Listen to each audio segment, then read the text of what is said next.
of you in the audience right now have seen more than one of my shows over the years? Now you have to ask yourself, why do you come back? The truth is, as much as people on stage love going under hypnosis and having a great time, I would like to think if you come back it's because you also get something that is in return to you. And I like to think that it's laughter is medicine. Laughter is therapy. Laughter is enjoyment. So if you like laughter, you're going to have a good time. Folks, thank you for coming. Didn't leave when y'all got here, but that's okay. Just kidding.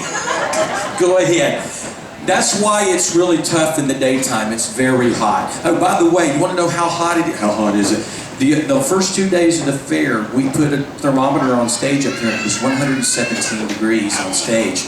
It was so hot that one of the people that volunteered in my show, we were trying to find spots to put the chairs where there was just a little stage. They had printing on the back of a t-shirt, one of those rubberized type screen prints. When they got out of the chair, the rubber came off his shirt and stuck to the back of my chair. That's how hot it was up here. Wow. So it's been a bear, but it's going to be an awesome weekend. Folks, do me a favor. I want you to have a little bit of fun. Just a little bit of fun. I want to tell you a story. See, as a hypnotist, I turn people's thoughts on its ear with something that's unexpected. When something is unexpected, it can be made to feel really good. Language can be so powerful that just the act of saying something can cause laughter or a reaction. Now I'll prove that because if you'll try this, just the words I'm going to use in just a moment, you will actually hear physical laughter in the audience with nothing more than the power of suggestion. And it's a lot of fun. It's very simple, folks. All you have to do to feel this really neat sensation, and I really mean it when I say it's a neat sensation, is to lift your right leg up and simply go in a clockwise circle, just like this. Now those of you that are doing this, get ready. I promise you, you're about to have a really neat sensation. It's going to feel really good. Unless, of course, you're that type A that's going to say, forget it, buddy, I'm not going to do it. And that's okay. Feel free to sit there. But get ready, the rest of you. Take your right index finger while your foot's going in a circle. Reach out in front of you. Draw the number 6 and your foot will go the other way. How many of you felt your foot getting weird? If you did that, your foot got weird. And it all was because your focus allowed it to happen. I created a point of focus that was between two trains of thought on both halves of your brain, and you can't concentrate on two things at the same time with intensity. Only when you can do it without thinking about it is it easy. If I said right now, rub your tummy, pat your head, 90% of you can rub your tummy and pat your head and never even think about it. And that's because your train of thought dictates the reaction. Here's the other one that's really fun to try. Take your right index finger and hold it in front of your right eye. And just go in a circle away from your right eye, just like this. Now folks, as you do that, your concentration is on what your right hand is doing. But if I asked you very quickly to take your other finger and go in the opposite direction, most of you will have a hard time with that. Guaranteed, there's a lady up there, I'm looking at her, she's going, look at me, man, I think I got it. There's a guy up there, I'm looking at him, he's doing the backstroke, just like that. Guy up there is using the wrong finger, but I hope for the right reasons. The bottom line has nothing to do with how smart we are, has everything to do with me directing your train of thought in many directions that makes the thing happen. Now, the really fun part is to tell you a story.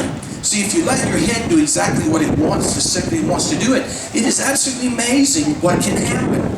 For example, if everyone would just clear your head for a second and just concentrate on this little thought, I'm going to ask you to simply concentrate on the color of this chair, this part right here. Just think about it for a minute.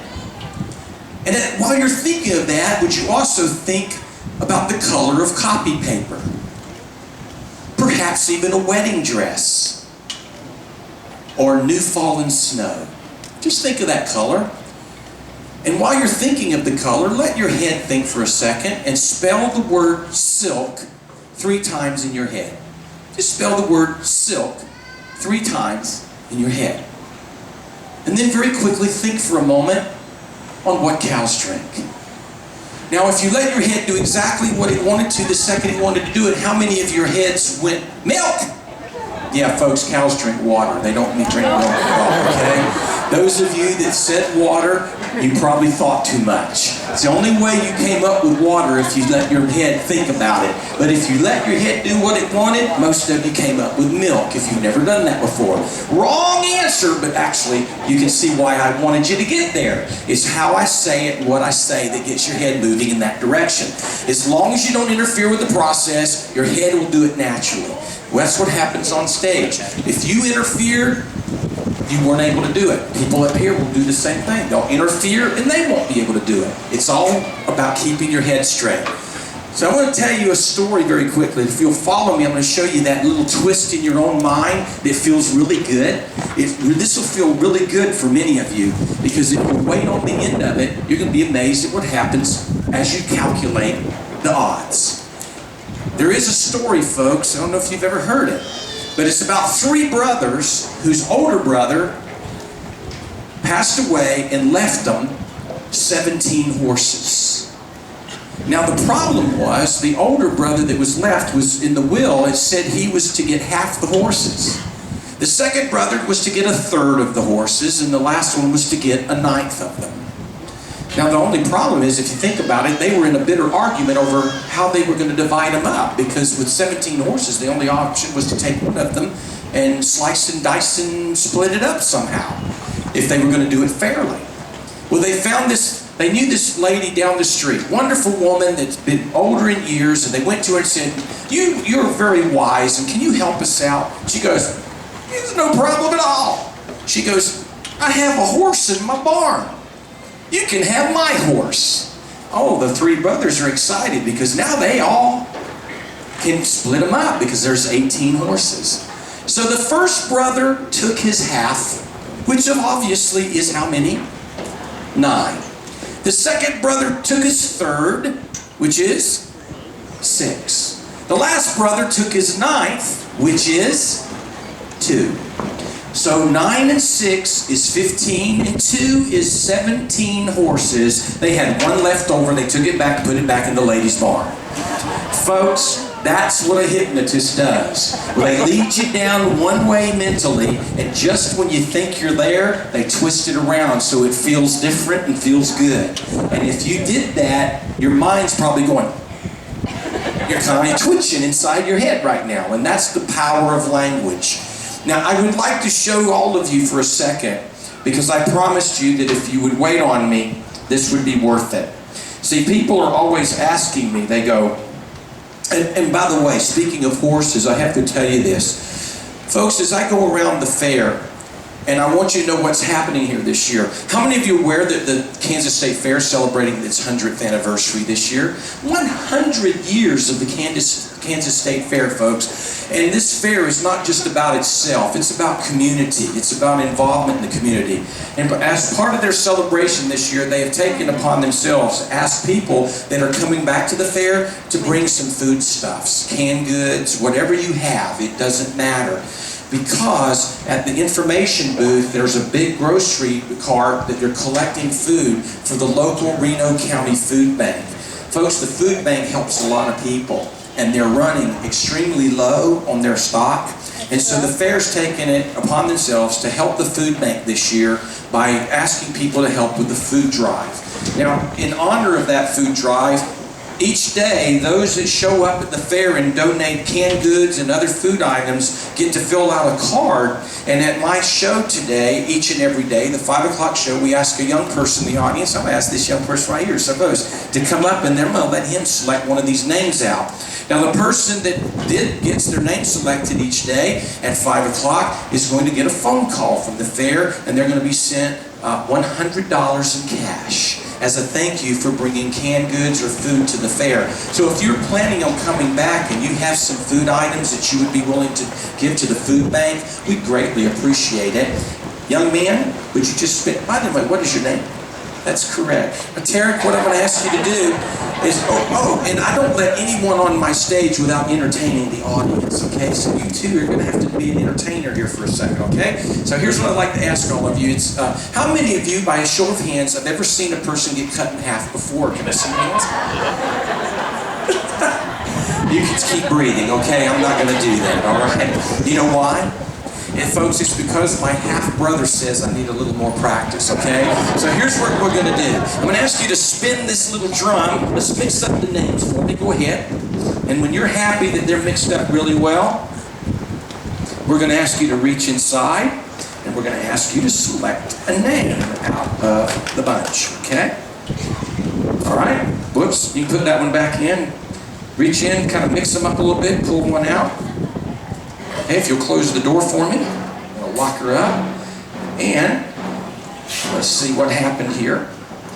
The winner today, and they don't have to be here to win, is Sherry Bowman from right here in Hutchinson, Kansas. So Sherry is going to be receiving a phone call as I'll turn her name in, and they'll be getting in touch with her. And she's just won $100 for being so kind as to bring in food along with everybody else. You know what I mean? Thank you for your help.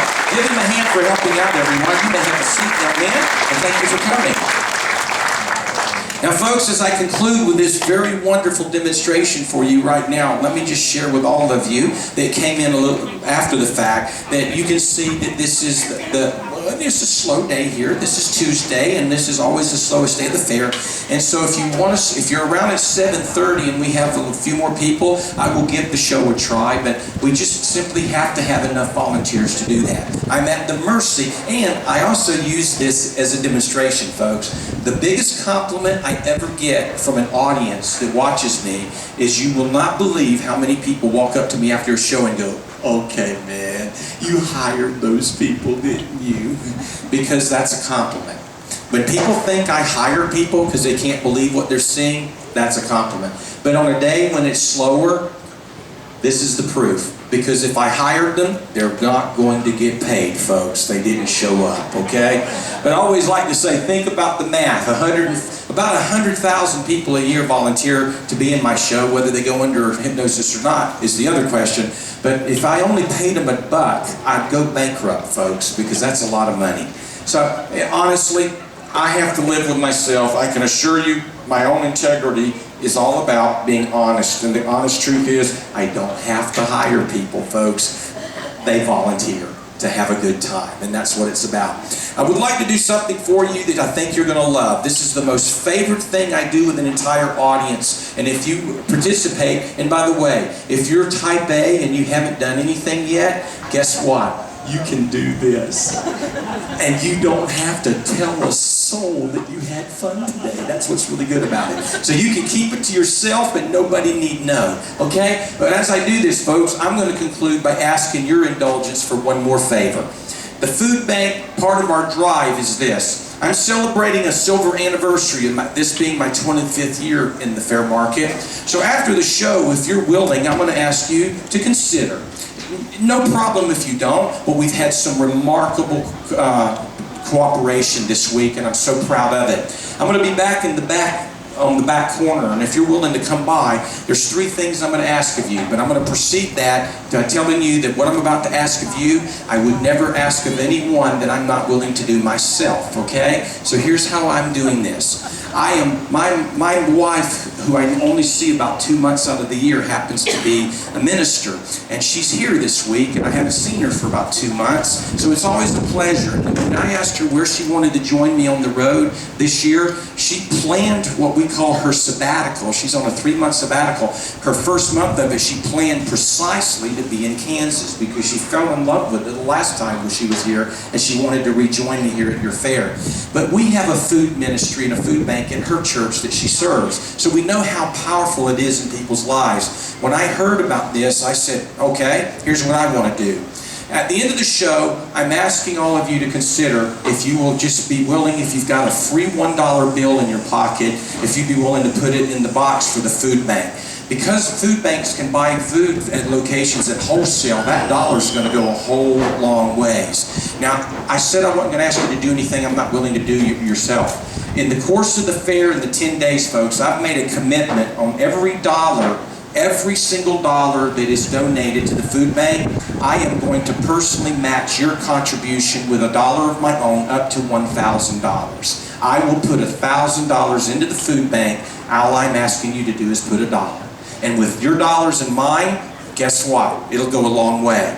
The other thing I have is posters and my DVD. My comedy DVD is 52 minutes of rip-roaring comedy with hypnosis. Filmed right here in Kansas in front of a lot of people, 32 of my most popular routines. I've reduced the rate on that by 50%. My DVD is $10, my posters are $5, and I've, besides the $1,000 I'm putting in to match your dollars, I am every single DVD and poster that sells this week, bar none. Every one of the money, including the cost for them, is going into the food drive. And I've committed up to $2,000 worth of my DVDs and posters to the food drive, with not me keeping one dime. So I'm committed for up to $3,000 of donation. And I don't even live here, folks. I want to do something for the community. So if you'll agree with me that I think it's important enough to help this food bank out here in Reno County, I hope you'll give $1. That's all I'm asking. And if you're going to buy a DVD or poster, trust me when I tell you, there's a book for you to sign. Put your name in, and you can tell how much you gave, whether it was a poster or DVD, and there's an accounting of your giving, and it's going to be a record of the food that we'll give the food bank saying, these are the people that decided to help you out. So thank you in advance, folks. Those of you that can't do anything, that's fine too. But this is going to be an awesome deal.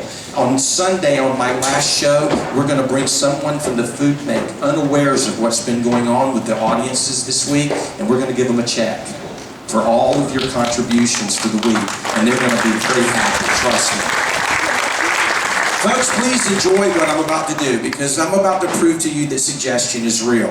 As you do this, all I'm going to ask you to do is trust me when I tell you that you're going to love this a lot. So much so, I'll do it for you twice, because you're going to want to feel this more than one time.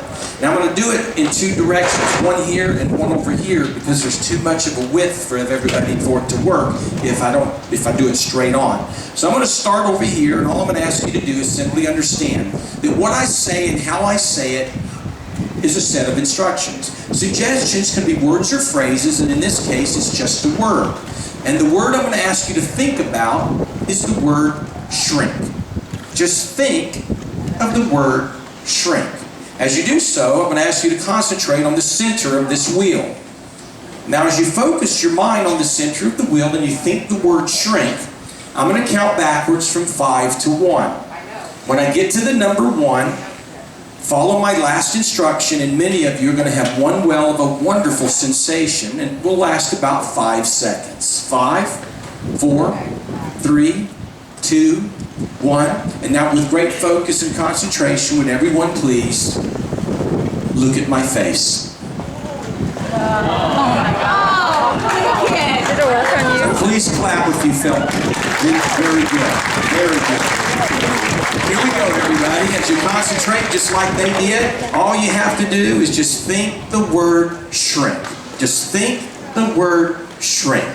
Again, I'm going to count backwards from 5 to 1, and get ready. They just proved to you that it's fun over here because they responded as such. 5, 4, 3, 2, 1. And now with great focus and concentration, would everyone please look at my face. So please clap if you felt it. Now, how many of you will agree when I said that you would enjoy that? And how many of you enjoyed it enough you'd like to feel that one more time? How many of you want to feel that? Listen, if you did that and you don't want to feel that again, you're weird. Because it's intended to be enjoyable. Now I'm about to prove my point, because folks, when I do it this time, I'm going to do exactly the same thing except with these two exceptions. I'm going to change the word, and I'm going to change the speed of your reaction at the end. Now in hypnosis, there's many techniques, and sometimes a technique can be the most important thing for each individual. One technique change could be all it's needed. And here's your proof. As I do it this time, wait on me at the end, because watch what happens when I change the speed of your reaction. And by the way, for those of you that just did that the first time, if you will allow yourself to, it's about to become 2 to 3 times more powerful than it was a moment ago. Here we go. I'm going to start over here this time. This time, as you concentrate on the center of the wheel, would you just simply think the word grow. Just think the word grow. As you do so, stay focused. I'm going to count backwards from 5 to 1 and watch what happens. 5, 4, 3, 2, 1. Stay focused a second longer and with great intensity. Look at me really fast. So please clap if it was strong, folks. I think you'll agree it was. Here we go, everybody. Your turn. As you concentrate on the center of the wheel, stay focused for as long as you can. Also think the word grow. Just think the word grow. And as I count backwards, get ready. It's about to be very intensely cool and fun. 5, 4, 3, 2, 1. Stay focused a second longer and with great intensity. Look at me really fast. So please clap if it was stronger, everybody. Now let me share with you exactly what you just did. And this is why I'm honest about everything I say being truthful and upfront. The first thing you need to hear physically, folks, is I asked your permission. I asked your permission for me to borrow your vision. Because inside your eyes are these wonderful, wonderful things called rods and cones. And these rods and cones have the ability to cause an after image hundreds, thousands of a second after you see an image. And by taking contrasting patterns, we can cause your eyes, those rods and cones, to flicker those images like a strobe effect. It's an after image, it's like a movie. And depending on which direction I turn this wheel, you'll notice I turned it one way the first time and the other way the second. That's the direction your rods and cones respond, left or right. Now, people will say, would that have worked if I had not said the word shrink or grow? The answer, yes. It would have still worked. But just like in the beginning when I had you think of things that caused you to have it happen because that's where your mind was, that's the way this works. The word shrink and grow is not what made it happen. All it did was make it stronger because your head was already there. And that's the power of suggestion. And people say to me, wow, did I make that happen to you? No, I only suggested it. And here's your proof. Because the second time I did it, I added a second suggestion that most people miss. See, the first time I only asked you to think the word shrink. The second time I asked you to think the word grow. But on top of that, I said to those of you that did it, it's about to become much more powerful. And if you took that on, you're the one that made it stronger. Folks, at 7:30 tonight, I'm going to make an attempt, hopefully, if we get a few more people here. If you come back at 7:30 and there's just not going to happen, it'll be the same show, so you'll have already seen it. I don't have a choice in that. But if we have enough people, I'll go for the gold at 7:30. If you're still around and I can get some volunteers, I can already tell you we've been having some monster fun shows all 4 previous days of the fair. With that said, folks, thank you for letting me be part of your day. I love what I do and I hope it shows. And I'll be back in the back for those of you willing to help us with our food drive. Have a wonderful